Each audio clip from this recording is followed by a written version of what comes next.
Sen de menige muhkan ele, sözüm candıcılıkkan ele. Sen unutsan özümden unutam. Unutma beni, unutma beni, unutma beni.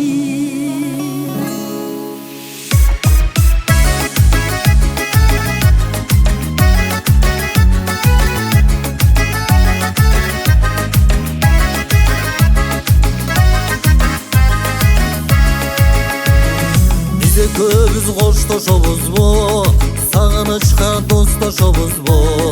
Bola almadık raymalı begim, canbay sezim ortodoğu bu. Çok korup gelim dedin bi, çoğumdu belin dedin bi. Var yazığım geç görgönüm bü, balki merite törelgönüm bü. Sen de menige muhkan ele, sözüm candıcılıkkan ele. Sen unutsan özümden unutam. Unutma beni, unutma beni, unutma beni.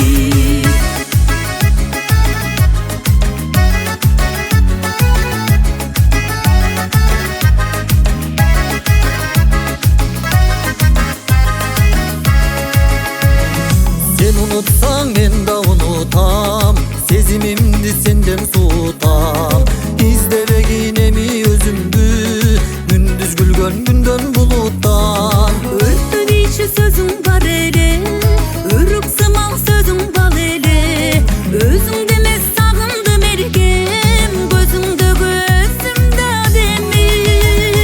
Sen de menige muhkan ele, sözüm candıcılıkkan ele. Sen unutsan özümden unutam. Unutma beni, unutma beni. Sen de menige muhkan ele, sözüm candıcılıkkan ele. Sen unutsan özümden unutam. Unutma beni, unutma beni, unutma beni.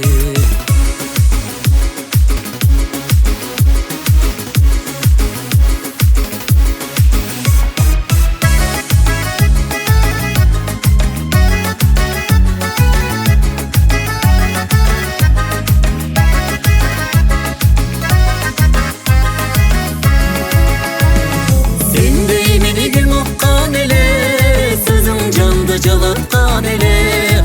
Sen unutsan özümden unutam. Unutma beni, unutma beni. Sen de menige muhkan ele, sözüm candıcılıkkan ele. Sen unutsan özümden unutam. Unutma beni, unutma beni, unutma beni. Sen unutsan özümden